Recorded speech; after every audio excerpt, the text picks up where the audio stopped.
the one who came back. They walked together, but they were already alone. That is the thing no one tells you about leprosy. It does not only take your skin. It takes everything that comes with skin: the handshake, the embrace, the casual brush of an arm against another arm in a crowded marketplace. It takes the ordinary human geography of closeness. And once it takes that, it takes everything else, one thing at a time, until what remains is a person-shaped outline of what a person used to be. There were 10 of them on the road outside the village. 10 outlines. They had found each other the way discarded things find each other, not by choice, exactly, but by the slow gravitational pull of shared exclusion. A Jewish farmer from Galilee. A merchant's son from Samaria. A woman who had once been beautiful, or so she had been told so many times that she had eventually believed it, and then one morning had stopped believing it entirely. An old man who could no longer remember what his wife's face looked like without the expression of horror it had worn the last time she saw him. They came from different villages, different families, different gods. Outside the village, those distinctions dissolved. What remained was simpler. 10 people who were not permitted to come closer. 10 people who had learned to announce themselves at a distance: unclean, unclean, not as a confession but as a warning, the way a lighthouse warns ships away from rocks. They begged from a distance. They prayed from a distance. They watched the world from a distance. They had stopped expecting anything to change. His name was Elias, the Samaritan. Among the 10, he was the quiet one, not shy, exactly, but careful. He had learned, long before the illness, that a Samaritan on a road in Judea was already unwelcome before he opened his mouth. The leprosy had only formalized what had always been informal. He had always been kept at a slight remove. Now the remove had a name. He did not speak much about what he had lost. Some of the others did, the merchant's son especially, who catalogued his former life with the obsessive detail of a man keeping evidence that he had once existed differently. The farm. The horses. The smell of bread in the morning. Elias listened to these inventories without comment. What he had lost was smaller and harder to name. Just the ability to be ordinary. To walk through a town without being announced. To buy bread without the seller stepping back. To be, for a moment, unremarkable. He had never been permitted to be unremarkable. He did not speak about this. He watched the road instead. It was the Jewish farmer Jacob who heard it first. Someone's coming. They gathered themselves, as they always did when travelers appeared, moving to the correct distance, making themselves visible enough to be pitied but not so visible as to cause alarm. A rehearsed choreography of need. The group coming down the road was larger than usual. Not merchants, not soldiers. Moving with a particular quality of purpose, but unhurried. At the center of the group, a man. "That's him," said the woman who had been beautiful. Her voice was strange. "That's the one they talk about." Some of them had heard the stories. Some had dismissed them. Stories were the currency of people who had nothing else to trade, and there were always stories. But the name had come through even in their distance from the world. The teacher from Nazareth. The healer. The one who had touched a leper touched him, with bare hands, and the disease had gone. Touched. Elias stood very still when he heard the story the first time. That detail. Not healed from a distance, not spoken over from a safe remove, but touched. He had turned that detail over in his mind for days afterward, trying to understand what kind of person did that, what it meant about them, whether it was recklessness or courage or something without a name. Now the man was 20 yards away and moving closer. They called out together, "Jesus! Master! Have mercy on us!" 10 voices, ragged and desperate and trying not to sound desperate, which only made them sound more so. The sound of people who have rehearsed not hoping and hope anyway. Jesus stopped. He looked at them.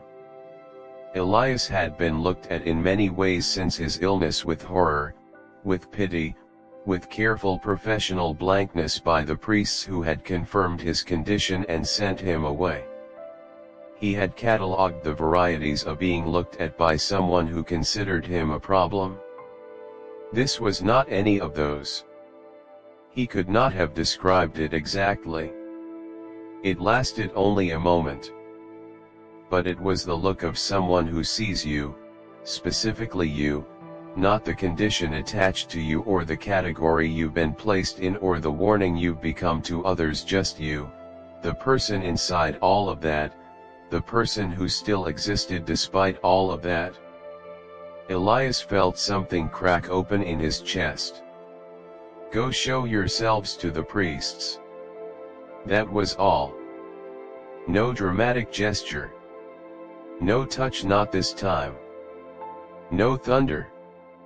Just a quiet instruction and those eyes, and then the group was moving again down the road, and the 10 of them were left standing in the dust with an instruction that made no logical sense. Show yourselves to the priests. That was what you did after you were healed. That was the procedure. The priest examined you, declared you clean, and you were permitted to return to your life. But you went to the priest when you were already healed. They were not healed. They were standing on a road outside a village, 10 outlines, exactly as they had been before. Elias looked at his hands. Then Jacob took a step toward the village, toward the priests. And one by one, as if the step itself was permission, they all began to walk. It happened on the road. Not all at once. Gradually, the way dawn happens, not as an event but as a process, the dark thinning so slowly you cannot name the moment it became light. Elias noticed his hands first. The lesions on his left hand, he had memorized them the way you memorize something you wish you could forget. Every border, every texture were different. Lighter. He slowed his walking and turned his hand over and stared. He heard a sound from somewhere ahead of him. Jacob. A strange sound, half laugh, half sob, the sound a person makes when the thing they stopped letting themselves want suddenly arrives. Then more voices.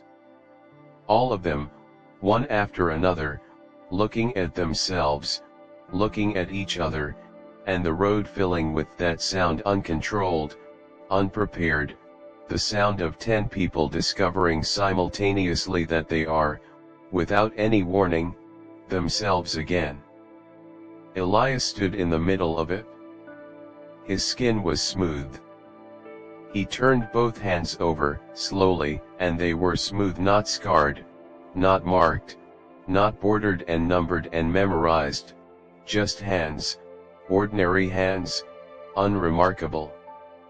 He touched his own face, which he had not done in a long time because touching his face had become an inventory of damage, and his face was smooth too. He was clean. The word landed inside him like a stone dropped into still water, and the ripples went out and out and out. Clean. He could go back. He could return to the village, to the marketplace, to the ordinary movement of ordinary life. He could buy bread without the seller stepping back. He could be unremarkable. He could be, for the first time in years, a person that other people did not have to be warned about. He could go to the priest. He could do the procedure. He could go home. He stood very still in the road. Around him, the others were already moving, already turned toward the village, toward the priests, toward the life waiting to receive them back. Their voices overlapping, excited, the particular energy of people recalculating their futures at speed. He watched them go. Then he turned around. He ran. He had not run in years. Running drew attention, and attention was dangerous, and his body had slowly learned the particular stillness of someone who has decided to take up as little space as possible. But now he ran, back the way they had come, back down the road toward the group that was still visible in the distance, moving away.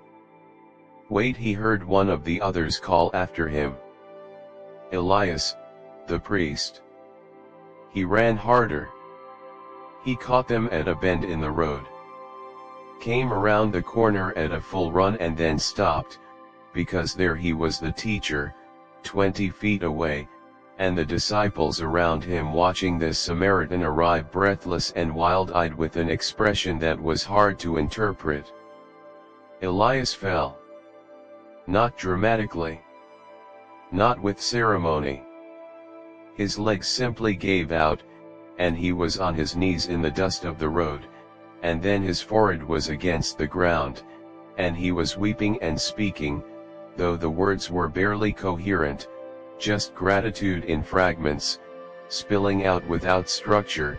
Thank you, I can see my hands, I can." He heard Jesus speak above him, "Were not 10 cleansed? Where are the 9? A pause. The question hanging in the air over the road. Was no one found to return and give praise to God except this foreigner? Elias lifted his face from the ground. Jesus was looking at him. The same look as before, specific, unhurried, the look of someone who sees you and means to. Then he said, quietly, "Rise and go. Your faith has made you well." Elias rose. He stood in the road with the dust on his forehead and his eyes still wet and his hands, his ordinary, unremarkable, smooth hands, hanging at his sides. He thought about the 9. He understood them. He did not blame them. He had wanted exactly what they wanted, had dreamed of exactly what they were now running toward. The priest. The village. The life. The return to ordinary. But something had happened to him on that road that he could not explain and did not try to. When his skin cleared and he understood what had been given to him, he had not thought first of the priest or the village or the life waiting. He had thought of the man who had looked at him. He did go to the priest, eventually. He was declared clean. He was permitted to return. He did return, walked back into the ordinary world, bought bread without the seller stepping back, moved through a crowd without announcing himself. It was everything he had wanted. But sometimes, in the evening, he would look at his hands in the fading light. Turn them over. Touch the smooth skin where the damage had been. And he would think about 10 people on a road, and 9 who kept walking, and 1 who turned back. He never decided which was wrong. He only knew which one he had been.